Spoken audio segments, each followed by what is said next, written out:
We move on with the next action. It is the Alto Digital Thundersport GP2's up next. Steve is waiting down on the grid. Connor Tagg is on pole position for the first Thundersport GP2 race of the season. Second spot, I can tell you, was supposed to be Josh Daly, but he does have some gearbox troubles. We're hoping to have him back ready for race 2, but he's not going to be out.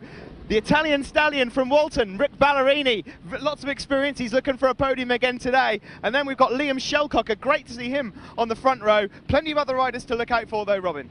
Yeah, thanks very much, Steve. Brilliant prospect of this particular championship, because as you say, a perfect mixture of real up-and-coming youngsters and some really, really seriously experienced riders. One of them there in the GP3, Rick Ballerini, and they get away well. And Rick, head down at the front, is the first to show. He's peeled across into Gerard, and tucking in behind him, number 100.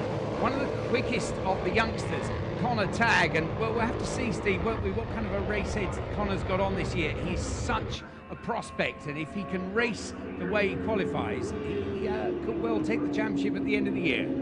Yes, he's a very good young rider. He's out on the Aprilia 450s. Of course, they have their own championship this year, but they are eligible for the GP2 class, and Connor Tagg will be one to watch for. But as you say, it does just depend on what sort of head Connor's got on the day.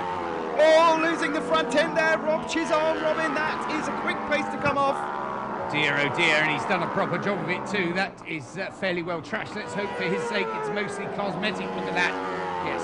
So lucky not to be collected there as well. It's a nasty place to come off. The bike is trashed, but it looks as though Rob's going to be okay, which is good news. Yeah. Yes, we've seen him get up after that, so out the front. Well, sailing on his merry way, and I have to say, the victim of just such an accident, and perhaps an even faster pace at Pembrey last season.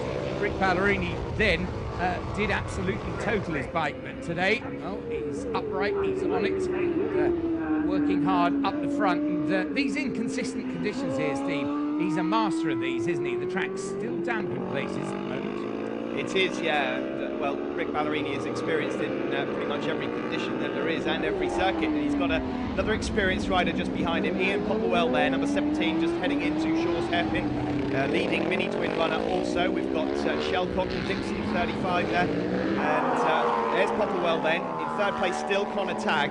In fourth, there's Shellcock just ahead of Jake Dixon. And then we've got Chris Harrison and Lee Hutchinson. Yes, Lee, the brother of Alex Hutchinson, who last year featured at the front of these races in virtually every race.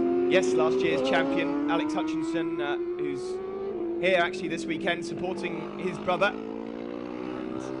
I've heard a rumour or two that he may well come back into racing at some point this season. You're seeing shots there of Adam Pelfreman, number 64.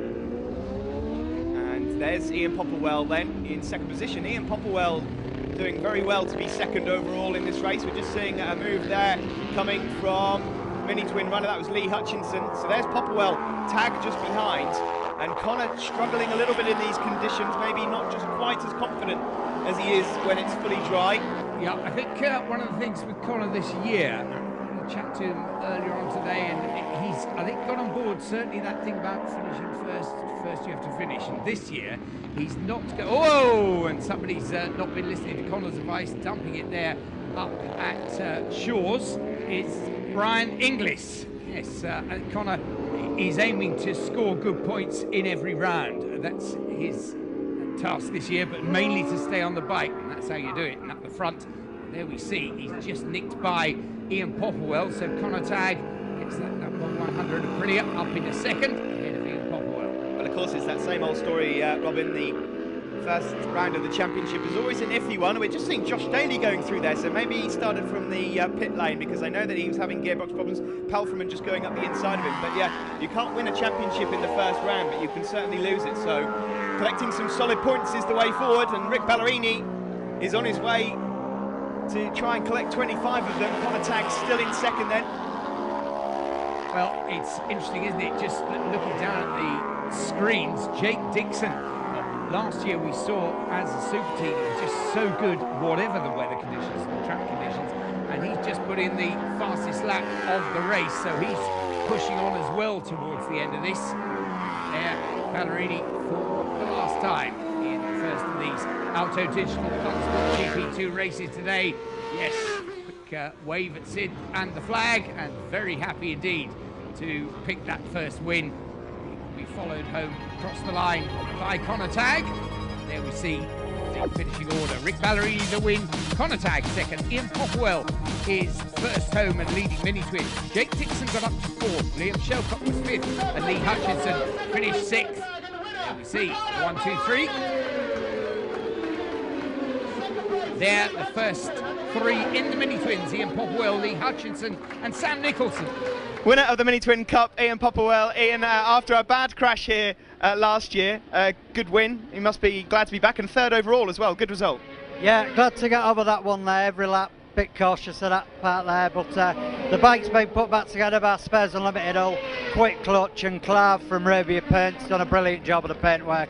The bike's fine. I'm really feeling happy to win one. Cheers. And Ricardo, well, I spoke to you yesterday, and you played down the talks of you getting on the podium, and here you are on the top step. Yeah, I mean, you always want to be here, don't you? But you never know what's going to happen until you get out there. The conditions were good for me this time, but yesterday it was completely wrong. As you know, my tyres were wrong. I had to pull in. So it's kind of payback for yesterday, really. And I'm even more pleased, as I said to you earlier, your dad told me I was going to get a 10-second penalty for being late yesterday, so win by 12, that'll do. And you've got a few sponsors to thank as well.